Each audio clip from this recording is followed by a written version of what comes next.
오늘 방금 봉독했던 고린도후서 2장 1절에서 8절의 말씀, 제목은 빛과 그 그늘에 대하여 라는 제목으로 함께 말씀을 나누도록 하겠습니다. 지금도 미국인들이 가장 좋아하는 대통령은 아마 미국뿐만 아니라 전 세계 우리 어린이들 포함해서 많은 사람들이 존경하는 대통령은 아마 아브라함 링컨이라고 생각을 합니다. 정서적으로 건강한 리더라는 책을 제가 지난주에 읽었는데요. 그 책을 보니까 이 링컨에 대해서 제가 어릴 적 위인전에서 보지 못했던 그의 이면을 제가 보게 되었습니다. 그래서 소개합니다. 그는 매우 어릴 적부터 심각한 우울증 증세를 가졌다라는 내용이었어요. 9살 때 친모가 병으로 돌아가신 이후에 그의 삶엔 늘 우울감이 떠나지 않았다라는 거예요. 20대 때에는 그가 자살할까 봐 이웃들이 가끔 한두 주씩 그를 케어하고 있을 정도였다라고 합니다. 그리고 실제로 20대, 30대 때는요 3번이나 자살을 시도했다라고 이야기를 해요.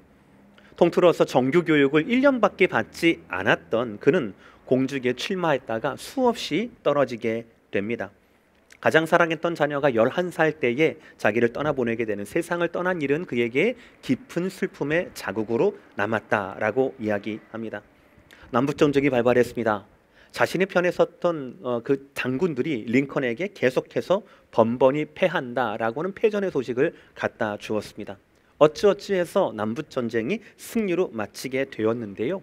상처뿐이 영광이었습니다. 그 남북전쟁이 끝나고 난 후에 15살에서 40살 이 사이에 국민 중 5명 중에 1명이 전사하게 되는 그런 지극히 깊은 슬픔에 자국이 남았던 것이 바로 링컨의 대통령으로서 받아들여야 했던 모습이었다라는 거예요.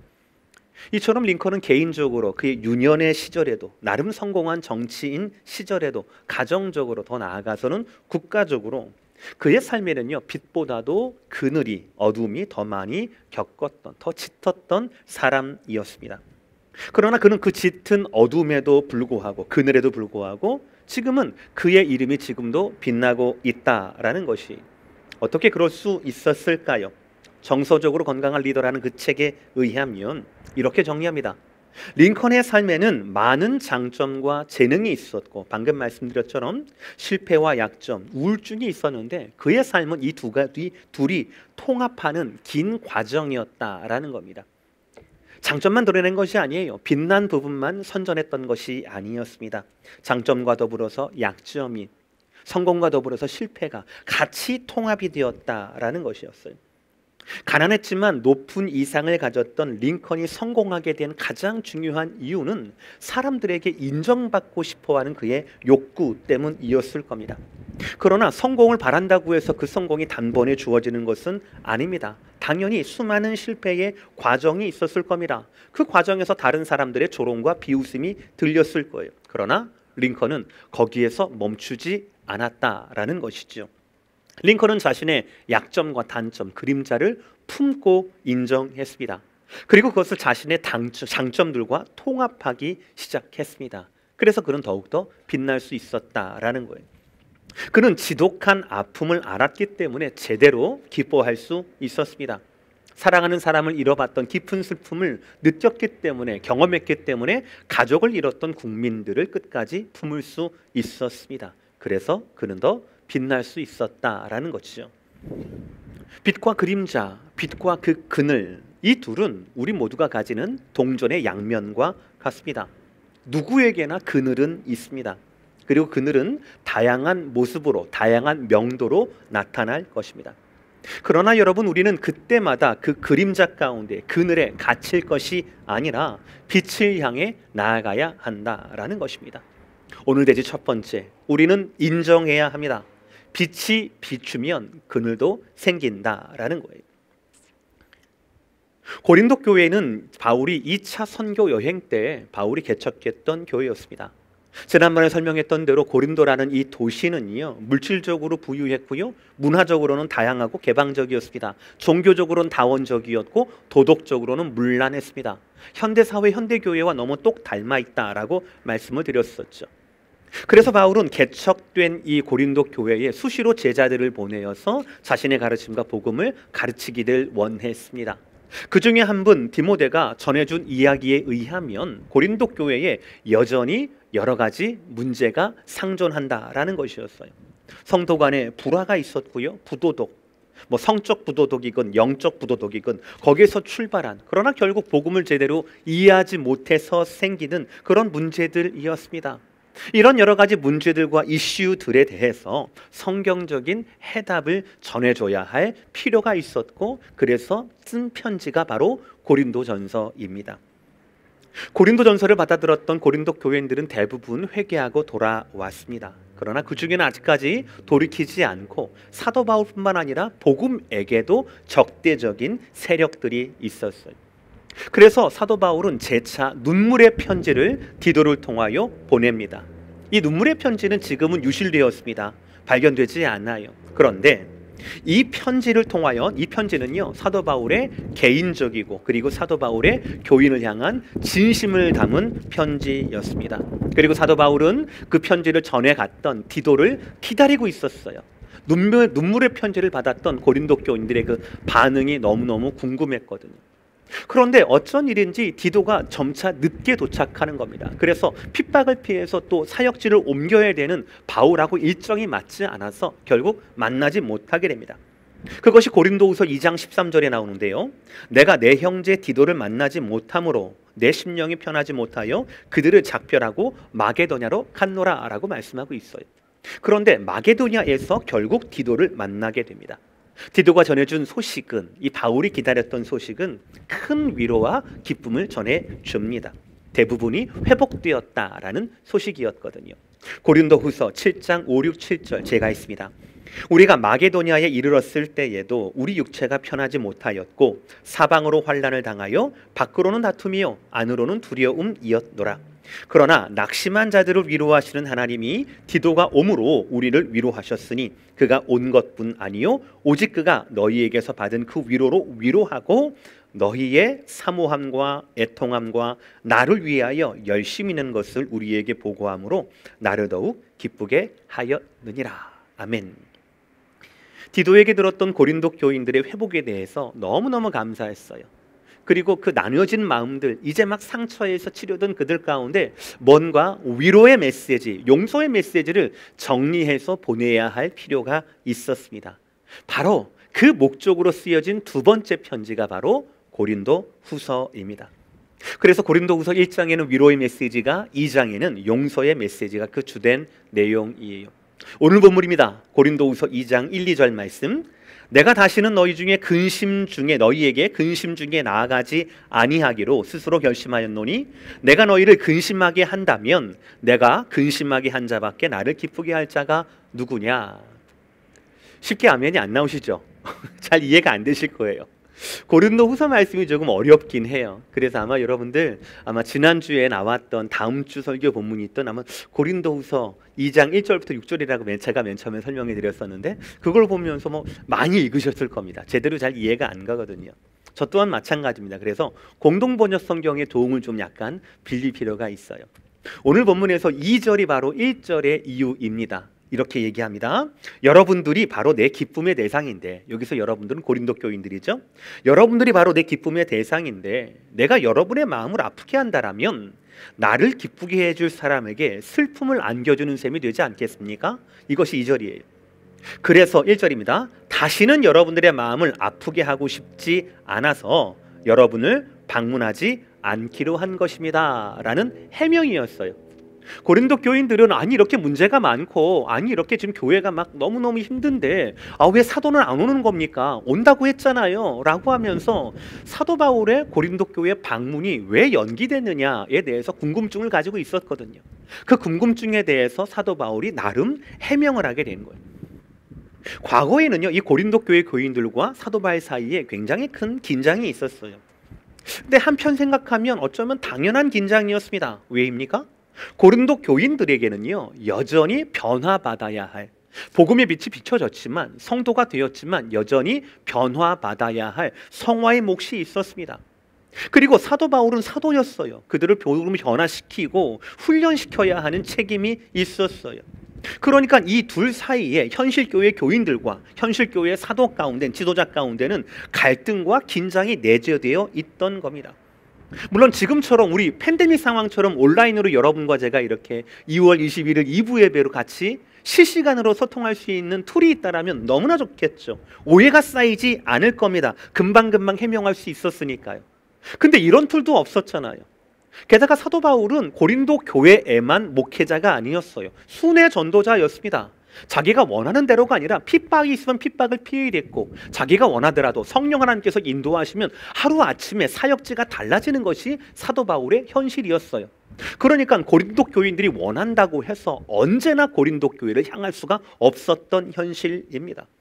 그러니 이 둘 사이엔 하나 둘씩 오해가 쌓이고, 그 오해를 해명하기 위한 방문 기획은 점점 미뤄지고 불신이 쌓이는 일이 반복되는 겁니다. 그래서 결국에는 고린도 교인들에게는 불만이, 그리고 사도에게는 걱정되는 눈물의 근심을 서로에게 가지게 된 것이라는 거예요. 여러분, 복음은 빛과 같습니다. 복음이 아니라면요, 오늘 사도 바울이 괴로워할 이유도, 그리고 고린도 교인들이 불만이나 근심을 가질 이유도 없습니다.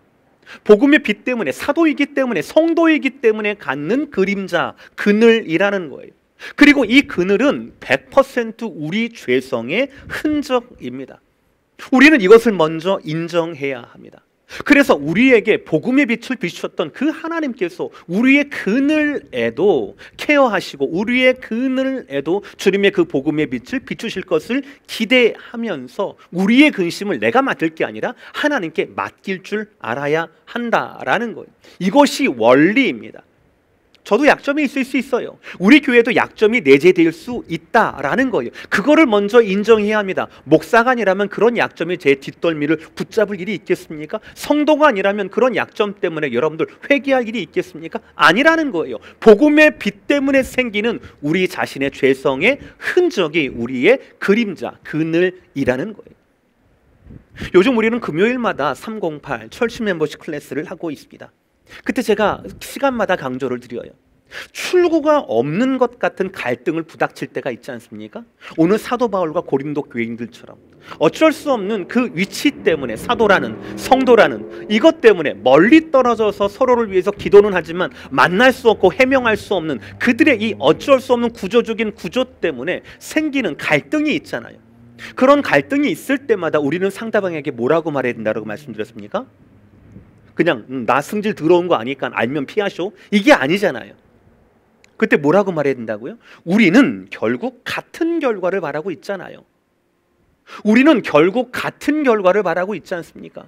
복음의 빛이 우리의 앞뿐 아니라 우리의 뒤에도, 우리의 모든 것들 가운데도 성화하고 사도다운 사도, 성도다운 성도가 되는 것이 바로 복음 신앙 공동체 안에 있는 우리의 공동 목적이 아니겠습니까? 이걸 먼저 확인해야 한다는 것이죠.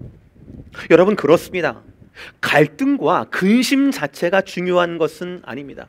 이것은요, 시선의 차이가 만들어내는 어쩔 수 없는 관계로 말미암아 만들어지는 그늘이 있어요. 갈등이 있어요. 이견이 있을 수 있다라는 것이죠. 그러나 저와 여러분이 바라봐야 할 것은, 집중해야 할 것은 그 그늘이 아니라 복음의 빛 자체입니다. 그늘이 아니라 빛에 집중해야 한다라는 거예요. 복음의 빛이 아니었다라면, 우리 하나님의 구원에 대한 부르심이 아니었다라면 우리는요, 인생 자체가 어둠이었잖아요. 인생 자체가 근심이었잖아요. 인생 자체가 걱정투성이었다고요. 옳은 대로, 바른 대로, 하나님의 부르심대로 살기보다는 힘센 대로, 마음대로, 승질대로, 욕망대로 살다가 죽는 것이 바로 저와 여러분이었다라는 거예요. 그러므로 사랑하는 성도 여러분, 우리는 먼저 인정해야 합니다. 빛이 비치니까 그림자가 있다라는 거예요. 사도로서, 성도로서의 우리의 근심과 걱정과 눈물은 복음의 빛 때문에 생기는 것이라는 거예요. 이것을 먼저 인정해야 그 그늘을 우리는 극복할 수 있다라는 것이에요. 그럼 여러분, 이 그늘을 어떻게 극복할 수 있겠습니까? 두 번째 메시지예요. 어둠은 빛으로만 이길 수 있다라는 사실이에요.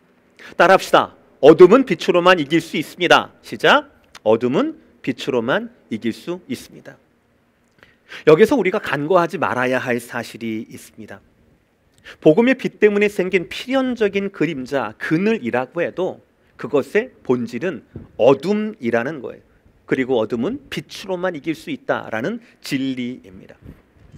사도와 교인들 사이의 갈등이 필연적이라고 하더라도 먼 거리에 있으니까 제깍제깍 답장을 못 해주니까 근심이 자연스럽다 하더라도 그늘을 어둠 그대로 두면 안 된다라는, 우리는 우리의 등 뒤에도 복음의 빛을 비춰야 합니다. 감추면 안 되는 거예요. 괜찮은 척해서도 안 되는 겁니다. 그럼 우울증 걸려요. 병 걸려요. 사도 바울은 이 사실을 너무나 잘 알았어요. 그래서 오늘 보면 3절에 이렇게 얘기하고 있습니다. 내가 이같이 쓴 것은 내가 갈 때에 마땅히 나를 기쁘게 할 자로부터, 즉 고린도 교인들이죠, 기쁘게 할 자로부터 도리어 근심을 얻을까 함이요 라고 고백하고 있어요. 사도 바울은 알았어요. 자기의 그늘이 치료받지 않는다라면, 자기의 그늘이 어둠 그대로 있다라고 하면 그것이 성도들에게 전혀 도움이 되지 않는다라는 걸 알았어요. 자기가 건강하지 않다라면 고린도 교인들은 자기에게 기쁨의 원인이 아니라 근심의 원인이 될 수도 있다라는 것을 알았다라는 거예요. 사도 바울은 그 누구보다도 자기 자신이 가진 그늘과 어두움을 발견했던 겁니다. 그래서 잠시 멈추고 고린도 교회의 방문을 연기했던 거예요. 이걸 연기하면서 고린도 교회를 향한 그의 본심은 4절과도 같습니다. 내가 마음에 큰 눌림과 걱정이 있어 많은 눈물로 너희에게 썼노니 이는 너희로 근심하게 하려 한 것이 아니요 오직 내가 너희를 향하여 넘치는 사랑이 있음을 너희로 알게 하려 함이라. 여기에서 많은 눈물로 썼노니 라고 했던 게 아까 말씀드렸던 디도가 가지고 왔던 눈물의 편지, 지금은 유실되고 없어진 그것을 말하는 거예요. 그걸 쓰면서 지금 사도 바울의 내적 상황, 고린도 교인들을 향한 그 정서가 잘 묻어 있습니다. 마음에 큰 눌림과 걱정이 있었다라고 하죠. 여기서 눌림이라고 하는 것은 외부에서 오는 압박과 괴로움을 말하고요, 걱정이라고 하는 것은 마음의 고뇌 그리고 비통한 상태를 뜻합니다. 이 바울의 내적 상태의 원인은요, 바울의 대적자들 그리고 바울의 대적자들에게 동조했던 고린도 일부 교인들 때문이었습니다. 그래서 바울은 걱정과 근심으로 그들에게 많은 눈물로 그의 진심을 디도에게 전달해 주었다라는 거예요. 우리는 여기에서 사도 바울을 우리가 인간적으로 그의 정서를 이해할 필요가 있어요. 그것이 유익이 됩니다. 사도 바울은요, 사랑보다는 진리에 치우친 분이었습니다. 처음에는요. 예수님 만나기 전에는 이 진리를 위해서 구약의 야훼 하나님에 대한 열심 때문에 그는 결혼도 하지 않습니다. 그리고 돌아다니면서 교회를 찾아다니면서 앞장서서 핍박했던 사람이 바로 사울이었어요. 예수를 만난 뒤에는요, 그 누구보다도 이 열정적인 것, 이 열심, 이것을 하나님이 써주셔서 세계 선교에 앞장서던 그런 사람이었습니다. 진리를 위해서는 앞뒤 안 가리는 성격의 사람이 바로 이 사도 바울이었습니다. 이렇게 고집스러울 정도로 진리를 고수한 그 덕분에 그 빛 이면에는 그늘도 있었어요. 균형을 잃어버리게 돼요. 관계가 깨지게 돼요. 바나바와의 갈등과 이별이 바로 대표적인 경우예요. 이 둘의 갈등의 시작은 1차 전도 여행 때 동행했던 마가 요한의 일탈의 문제였었습니다. 사도 바울은 원칙과 진리를 중요하시는 사람으로서 선교 여행 도중에 도망가 버린 이 젊은 마가 요한을 절대로 용납할 수가 없었어요. 그래서 2차 팀에서 빼버렸습니다. 그런데 바나바는 좀 달랐어요. 접근이 달랐어요. 바나바는 성품이 온유했습니다. 그리고 그는 사람을 잘 돕는 성품을 가진 사람이었어요. 그래서 젊은 요한에게, 마가 요한에게 조금 더 두 번의 기회를 주자라고 말했어요. 조금 더 품고 기다리자라는 쪽이었어요. 그리고 실질적으로 마가 요한의 인생을 보면 이 바나바의 판단이 거의 맞습니다. 이 마가는 훈련을 잘 받아서 나중에는 베드로의 선교 파트너가 되고 통역자가 됩니다. 그리고 여러분들 마가복음 아시죠? 마태복음, 마가복음, 그 마가복음의 기록자로 하나님이 사용하시게 됩니다. 그러니까는 이 적어도 마가에 대해서는 사도 바울의 판단보다 바나바의 판단이 더 옳았던 것 같아요. 게다가 이 사도 바울과 바나바 이 둘의 견해 차이를 더욱더 벌릴 수밖에 없었던 사실이 있었는데, 바나바가 마가의 숙부였다라는 거예요. 그러니까 마가 요한이 바나바의 외조카였어요. 그러니까 바울의 입장에서는요, 마가의 문제가 마가만의 문제가 아니었던 거예요. 선교지에서 정확한 복음을 전하려면, 진리를 전달하려면 목숨 걸고 전달하는데, 그러려면 선교지 사람들에게 선교팀 전체의 리더십이 신뢰가 있어야 될 것 아니겠습니까? 그런데 바나바의 친척인 마가 요한의 미숙함, 그거 실수하면 어떡해요? 그러면 그의 실수와 미숙함 때문에 선교팀 전체가 위험 요소를 가지고 있을 순 없을 거다라는 판단을 아마 사도 바울은 했을 거라고 생각을 합니다.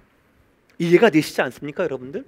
바나바도 이해가 돼요. 사도 바울도 이해가 됩니다. 솔직히 말해서 바나바에게는요, 몇십 년 전에 마가 요한이 지금 사도 바울이었어요.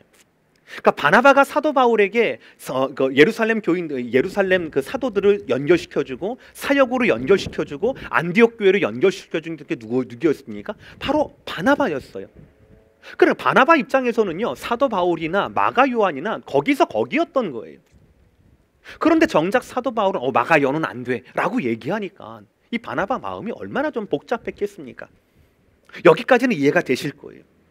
젊은 성도의 일탈과 미성숙을 우리가 어떻게 대해야 할 것인가, 이것은 바울의 성격과 경험, 바나바의 성격과 경험, 이 모든 이 판단은 다를 수가 있지요. 이해할 수가 있는 겁니다. 그런데 여러분 잘 들으세요. 그런데 이 다름이 분쟁의 이유가 되면 안 되었다라는 거예요. 근데 바울은 여기서 실수하게 됩니다. 사도행전 15장 39절 말씀, 서로 심히 다투어 피차 갈라서니 바나바는 마가를 데리고 배 타고 구브로로 가고 라고 되어 있어요. 이 사건 이후로 다시는 바울과 바나바가 함께 이름이 등장하지 않습니다. 물론 넓게 보면 이것도 하나님의 진리예요. 하나님의 섭리입니다. 1차 선교여행 때는 바울과 바나바가 같이 갔어요. 그래서 2차는요, 마가 요한의 이슈 때문에 헤어지게 됩니다.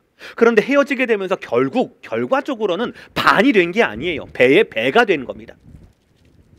말씀드린 대로 바나바는 마가와 함께 자기의 고향인 구브로로 가서 더 온전히 다 양육을 하게 됩니다. 그래서 마가는 나중에 베드로의 통역과 베드로의 선교 파트너가 되고 마가 복음을 기록하게 돼요. 더 성숙하게 된 겁니다. 또 사도 바울은요, 이번엔 신라와 파트너가 되어서 2차 전도여행, 3차 전도여행 하면서 우리가 알고 있는 그 위대한 사역들을 해나가게 되었다라는 것이죠. 모두가 하나님의 섭리라고 볼 수가 있어요. 그러나 개인적으로는 너무 아쉬운 건 어쩔 수가 없어요. 너무 아쉬워요.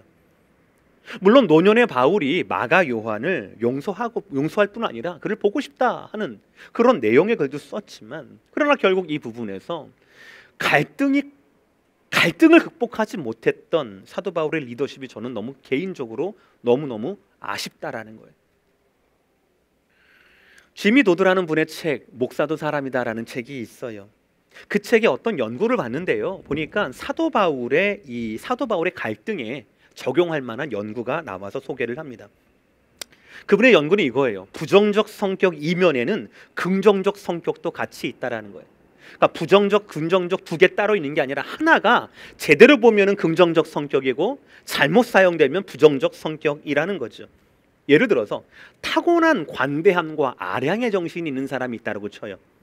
근데 이것이 잘 사용되면은 관대하다, 아량 있는 분, 참 품이 넓은 분이다 라고 사용이 되겠지만, 이것이 잘못 사용되면 돈을 헤프게 쓰는 사람, 낭비가 심한 사람으로 된다라는 거예요. 타고난 분별력이 있는 사람이 있어요. 잘 판단하는 사람이 있습니다. 합리적인 판단인 사람이 있어요. 그런데 이것을 잘못 사용하게 되면 남의 잘못을 보면서 책잡고 까탈스러운 사람이 된다라는 거예요. 그러면서 이 지미 도드라는 분이 30가지 이상의 테이블을 만들어 놨어요. 성격의 유형을 30가지 이상의 테이블을 만들어 놨어요. 제가 그 테이블을 보면서 바울을 한번 적용해 보았습니다. 그랬더니 좀 이해가 되는 거예요. 저는 30가지가 넘는 그 분류 중에서 제가 바울에 대해서 해당하는 거 4가지였습니다. 한번 들어보실래요? 빈틈 없고, 용기 있고, 결단력 있고, 열정적인 사람이었어요. 여러분 동의하시죠? 바울 동의하실 거예요. 그런데 이것이 선용이 된다라면, 잘 사용이 되면 맞아요. 빈틈없고 용기 있고 결단력 있고 열정적인 사람으로 쓰일 수가 있어요. 그러나 이것이 잘못 사용되면 어떻게 된 줄 아십니까? 여러분 표정 관리를 잘하고 이걸 들으셔야 돼요. 내 얘기인데, 내 남편 얘기인데 그러시면 안 되는 겁니다. 옆에 있는 남편 시험 듭니다. 표정 관리 잘하시고요. 첫 번째, 빈틈없다라고 하는 성격이 오형되면 이렇게 됩니다. 신경질적인, 비판적인 사람으로 비춰줄 수 있다는 거예요. 둘이 같다라는 거예요. 용기 있는, 이건 좋은 면이고, 이것의 나쁜 면은 무모한, 경솔한, 저돌적인이 되는 거예요. 세 번째, 결단력 있는 이란 성격이 오용되면 이렇게 됩니다. 완고한, 인정머리 없는 무자비한, 지배적인 성격으로 된다는 거죠. 열정적인 성격은 굉장히 좋은 거잖아요. 그런데 이것이 잘못 사용되면 어떻게 됩니까? 정신사나운, 건방진, 싸우기 좋아하는, 과로하는 이런 것으로 나타난다라는 것이 좀 이해가 되십니까? 이해가 되시죠? 여러분의 성격에서도 이해가 되시고 바울의 상황과 바울이 왜 바나바에 대해서 그렇게 대응했는지 우리가 실마리를 찾을 수 있을 겁니다. 그러나 여러분 저를 좀 주목해 보세요. 제가 오늘 설교에서 말씀드리고 하는 것은요, 여기에 마침표가 있지 않습니다. 여러분 이 차이는 어쩔 수 없으니까 서로 승질 파악됐으면 건드질 말고 우리 서로 피해 갑시다. 좋은 게 좋은 거니까. 이 말이 아니에요. 왜냐하면 오늘 말씀에 의하면 바울은요, 그 성격의 그늘, 빈틈없고 용기 있고 결단력 있고 열정적인 것이 아닌 그 성격의 그늘, 그 성격의 그늘에 복음의 빛을 초청하는 모습이 보이기 때문에 그래요. 그것을 어쩔 수 없어, 내가 원래 가진 게, 내 승질이 원래 이래, 그러고 만 게 아니에요. 하나님의 은혜로 점점 보완합니다. 그리고 점차 성화하는 모습을 보입니다. 그것이 바로 오늘 보면 바로 직전 구절이에요. 너무 중요한 말씀인데 다 함께 읽겠습니다. 고린도후서 1장 24절 말씀이에요. 다 함께요. 시작. 우리가 너희 믿음을 주관하려는 것이 아니요 오직 너희 기쁨을 돕는 자가 되려 함이니 이는 너희가 믿음에 섰음이라. 다시요. 우리가 너희 믿음을 주관하려는 것이 아니요 오직 너희 기쁨을 돕는 자가 되려 함이니 이는 너희가 믿음에 섰음이라. 아멘. 우리가 다 알듯이 바울은 타고난 리더예요. 열정가예요. 개척자입니다. 그래서 그의 성격이 오용되면 비판적이고 무모하고 지배적이고 싸우기 좋아하는 사람이 되고 말아요. 다 이해가 되는 거예요. 그러나 바울은 고린도 교회 앞에서 고백합니다. 우리가 너희 믿음을 주관하는 사람이 아니라는 거예요. 내 성격은, 내 성품은 나는 주관하고 싶어요. 지배하고 싶다고요. 싸우고 싶다고요. 억울한 얘기 들으면 빠르르 해가지고 막 해명하고 싶고 더 싸우고 싶다고요. 그게 내가 가지고 있는 내추럴 캐릭터예요. 그러나 바울은 뭐라고 합니까? 우리가 너희 믿음을 주관하려는 것이 아니다 라고 해요. 오직 너희 기쁨을 돕는 자가 되려 함이다 라고 얘기합니다. 이유가 더 중요해요. 이는 너희가 믿음에 섰습니다. 고린도 교회의 믿음이 어떤 믿음이에요? 너무너무 죄송합니다, 형편없는 믿음이에요. 성숙한 믿음이라면 그들 가운데 법적 분쟁이 나와가지고 교회 안에서 해결이 안 돼가지고 밖에까지 그렇게 세상 법적에 호소를 하겠습니까? 성숙한 믿음이라면? 성숙한 믿음이라면 근친상간이 교회 안에 일어나겠습니까? 성숙한 믿음이라면 부활에 대해서도 성찬에 대해서도 세례에 대해서도 그렇게 인간적인 정욕의 방법으로 해석을 했겠습니까? 전혀 아니죠. 그런데도 불구하고 바울은 지배하고 싶었던 그의 내추럴 본, 그 성격을 내려놓고 우리는 너희의 기쁨을 돕는 자다. 너무나 형편없어 보이는 그들의 성화와 믿음의 수준도 너희는 믿음에 섰다라고 그들을 인정해 준 거예요. 너무나 천천히 성화되긴 하지만 그럼에도 불구하고 너희가 믿음에 섰다라는 것을 바울은 인정해 주는 거예요. 그들의 수준을 그들의 수준 그대로 품은 거예요. 지배자나 리더로 서기보다로 그들을 돕는 헬퍼로 스스로를 자리매김하고 있고 자기 스스로를 낮추고 있었다라는 겁니다. 이것이 중요한 거예요. 오늘 설교의 마무리이기도 해요, 여러분들. 세 번째 대지예요. 그래서 우리에게는 참빛, 온전한 사랑을 나타내야 한다라는 것입니다. 사랑 성도 여러분, 우리도 사도 바울처럼 일해야 합니다. 우리도 스스로 가진 성격의 틀 안에 갇힐 것이 아니라 장점과 단점이 뚜렷한 그런 성격대로 살아가는 사람이 아니라 그 성격조차, 그 성격의 그늘조차도 복음의 빛으로 비춰야 한다라는 것. 어둠을 이기는 참빛은 온전한 사랑, 예수님의 사랑밖에 없다라는 것을 인정하고 그 사랑을 우리가 요청해야 한다라는 것. 오늘 보면 5절과 6절이에요. 근심하게 한 자가 있었을지라도 나를 근심하게 한 것이 아니요 어느 정도 너희 모두를 근심하게 한 것이니 어느 정도라 하면 내가 너무 지나치게 말하지 아니하리 함이라. 이러한 사람은 많은 사람에게서 벌받는 것이 마땅하도다. 이 말씀은 이미 고린도 교회에서 징계받은 자들을 향한 말씀이에요. 근데 이 구절에서 근심하게 한 자는 단수로 나와요. 복수가 아니에요. 물론 이 단수라고 하는 것이 한 사람일 수도 있고요, 그 그룹의 대표자일 수도 있습니다. 근데 분명한 것은 근심하게 한 사람, 소요를 일으킨 사람, 분쟁을 일으킨 사람은 이미 교회로 말미암아 치리를 받았다라는 거예요. 그러니까 치리를 받으려면 어떻게 하는 겁니까? 분명한 과정을 거쳤을 거예요. 과연 우리 교회 가운데 근심을 가졌다 준 사람이 누구냐? 구체적으로 그가 어떤 잘못을 했는가가 규명이 됐다라는 거예요. 그래서 이러한 사람은 많은 사람에게서 벌 받는 것이 마땅하도다라고 이야기를 할 수 있었겠죠. 근데 여러분 주의하세요. 바울의 말씀은 6절에서 끝나지 않습니다. 벌받아 마땅하다, 매몰차게 얘기하지 않아요. 바울은요, 여기에서 한 걸음 더 나아갑니다. 자기의 그림자, 자기의 그늘에게도 복음의 빛이 필요했듯이, 그래서 지비하려 하지 않고 내가 너희를 도우려고 한다라고 고백했듯이, 바울은요, 그를 핍박하고 근심하게 했던 자들, 그 눈물을 쏟게 했던 그들에게도 자기처럼 복음의 빛이, 사랑이 필요하다라고 말하고 있는 거예요. 오늘 7절과 8절 말씀이에요. 그런즉 너희는 차라리 그를 용서하고 위로할 것이니 그가 너무 많은 근심에 잠길까 두려워하노라. 그러므로 너희를 권하노니 사랑을 그들에게 나타내라. 할렐루야. 우리의 목적은 여기에 있어요. 우리의 눈빛은 여기에 고정되어야 있어야 합니다. 바울을 공격하고 금심케 했던 그들이 분명한 죄가 밝혀졌고 정죄를 받았습니다. 그럼에도 바울은 그들을 복음으로, 사랑으로 놓지 않았습니다. 끝까지 그들을 위로해야 한다. 오히려 그들을 용서해야 한다. 오히려 그들에게 사랑이 충만하게 부어져야 한다라고 요청을 하고 있어요. 사랑하는 성도 여러분, 복음의 빛을 향한 우리는 그 복음의 빛으로 우리의 그늘조차 정복해야 합니다.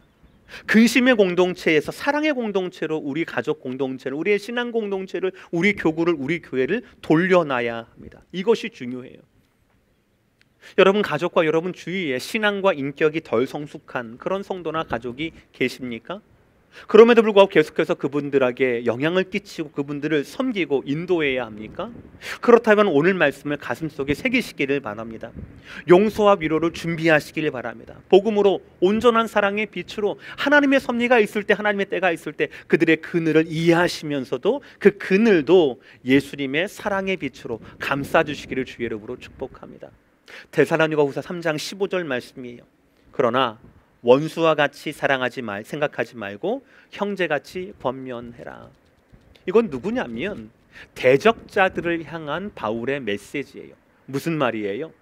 바울을 반대하고 바울을 핑계대고 복음에 대항하는 그런 대적자들은요, 인격과 신앙이 미성숙한 사람들, 그러나 소요를 일으키는 사람은요 어디에나 있다라는 거예요. 고린도 교회에도 있다라는 거고요. 방금처럼 데살로니가 3장 15절처럼 데살로니가 교회에도 있다라는 겁니다. 어느 교회, 어느 가정이나 어느 공동체에나 그런 사람들은 있다라는 거예요. 우리 눈물과 우리 근심의 대상, 갈등을 일으키는 사람은 어디에나 있다라는 거예요. 그러나 그들을 정죄하면 안 되는 거예요. 그들을 암덩이처럼 아우 좀 갔으면 좋겠어, 이러면 안 된다라는 거죠. 왜입니까? 우리는 사랑의 공동체니까요. 그래서 데살로니가후서 3장 15절은 뭐라고 합니까? 그들을 원수처럼 대하지 말라, 그들을 가족처럼, 형제처럼 대하라 라고 말씀하고 있다라는 사실이에요. 왜냐하면 우리의 공동체는 나님의 공동체가 아니라 복음의 공동체이고 참빛의 공동체이기 때문에 그렇다라는 거예요. 사랑하는 성도 여러분, 빛이 없으면 그늘도 없을 거예요. 빛과 그늘, 이 모두는 우리가 가지는 양면의 모습이에요.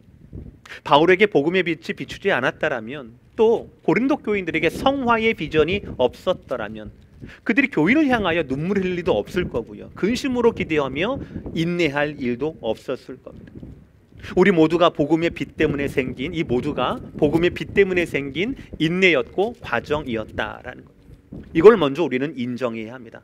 나도 그늘이 있을 수 있고 우리의 약함이 드러날 때도 있다라는 거예요. 실수할 수 있다라는 거예요. 가정과 신앙 공동체 안에서 얼마든지 다른 의견과 견해 차이는 가능합니다. 그러나 한 가지, 그 다름 또한 복음의 빛 아래에 놓여야 한다는 것을 기억하셔야 합니다. 인간이기에 가지는 당연한 약점, 공동체이기에 가지는 당연한 오해에도 불구하고 복음의 빛은 어디에나 누구에게나 필요하다라는 거예요. 그래서 서로가 서로를 지배하려 하지 않고 서로가 서로를 복음의 이유로 섬겨야 한다라는 겁니다. 그래서 저나 여러분이나 여러분의 자녀나 우리 모두에게 참빛, 온전한 사랑의 주님이 필요하다라는 메시지입니다. 사랑하는 성도 여러분, 주님 안에서 더욱더 성숙한 사랑으로, 성숙한 신앙인으로 자라가게 되기를 주의 이름으로 말씀으로 축복합니다. 기도하시겠습니다.